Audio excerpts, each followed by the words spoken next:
So hello guys, welcome back to India's best YouTube channel for IIT JEE Chemistry Advanced, and this series comprises of some of the best problems taken from the past papers of NSEC and JEE Mains.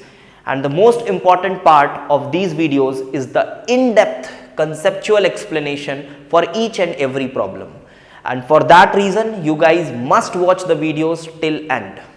And if you feel comfortable with these comparatively simple problems, you must go out of your comfort zone and try out our Real JEE Advanced question series, where you get tough but relevant problems of JEE Advanced Plus level.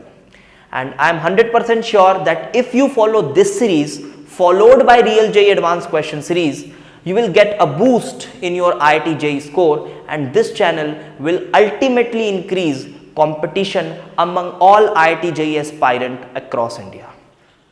So hello guys, here I am with part 68 of the series and taken a question from coordination chemistry. एक factual type question है जो आपको remind कराएगा कि हाँ वो portion भी आपको एक बार पढ़ लेना है, ठीक है, जिस portion से यहाँ पे question आपको देखने को मिलेगा. This is from JEE Main paper 2019. You have to identify the incorrect statement and these are the 4 statements right in front of you. Okay, now let's look at the first one. The gemstone ruby has chromium plus 3 ions occupying the octahedral sides of beryl. क्या ये correct statement है या नहीं, ये बताना है. तो सबसे पहले आपको इसके लिए NCERT पढ़नी होगी, ठीक है. आपको कोई इसमें लॉजिक या फिर वो नहीं लगाना है, क्लियर कट फैक्ट है. ये आपके कोऑर्डिनेशन केमिस्ट्री चैप्टर में एक कलर ऑफ आयंस के नीचे शायद कलर ऑफ जेमस्टोन्स करके एक बॉक्स बना हुआ है NCERT में. ये वहाँ से उठा के इन्होंने डायरेक्ट फैक्ट पूछा है और वहाँ पे क्लियर कट लिखा हुआ है कि जो रूबी है वो एक्चुअली एल्यूमिनियम ऑक्साइड के लैटिस में क्रोमियम प्लस 3 आयंस जाता है, वो है. बेराइल लैटिस में नहीं. और बेराइल क्या होता है? बेराइल होता है एल्यूमिनोसिलिकेट विथ बेरिलियम, वो लैटिस बेराइल होता है. तो उसमें क्रोमियम 3+ नहीं रहता. रूबी में क्रोमियम 3+ रहता है एल्यूमिनियम ऑक्साइड के लैटिस में. ये आप NCERT से वो पोर्शन ज़रूर एक बार फिर से पढ़ लें, ठीक है. एंड देन तो ठीक है, इनकरेक्ट स्टेटमेंट तो शायद यही है. हाँ यही है, लेकिन कुछ और ऑप्शंस भी हैं, पढ़ना होगा. देखो अब यहाँ पे आप ये सब देख के विचलित हो सकते हो एक बार कि colour of this is violet as it absorbs the yellow light. अब ये तो ठीक है कि येलो लाइट एब्जॉर्ब करता है तो उसका कॉम्प्लीमेंट्री वॉयलेट होता है, लेकिन क्या गारंटी है कि ये येलो लाइट ही एब्जॉर्ब करेगा? कोई गारंटी है तो नहीं है. तो और क्या आप हर कॉम्प्लेक्स का कलर याद रखेंगे? क्या कोई भी कॉम्प्लेक्स है वो भी कोई बहुत नॉर्मल रूटीन वाला कॉम्प्लेक्स नहीं है. तो देखो इतना तो आपसे हो नहीं पाएगा कि आप कोई भी कॉम्प्लेक्स का कलर बोलें तो याद कर लें. तो एक्चुअली ये पूरा क्वेश्चन यहीं फिनिश हो चुका है, ये विचलित करने के लिए आपको.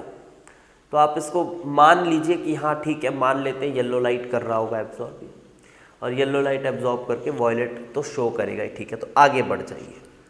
Then the spin only magnetic moment of FeH2O6.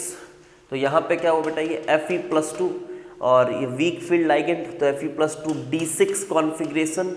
तो अगर आप देखें तो D6 कॉन्फ़िगरेशन में जब आपको स्पिन ओनली मैग्नेटिक मोमेंट निकालना है तो आप पाएंगे octahedral D6 1 2 3 4 5 6. You will get 4 unpaired electrons here. And chromium +2 की बात जब की जाती है तो क्रोमियम +2 है क्या? क्रोमियम +2 है S0D4 कॉन्फ़िगरेशन.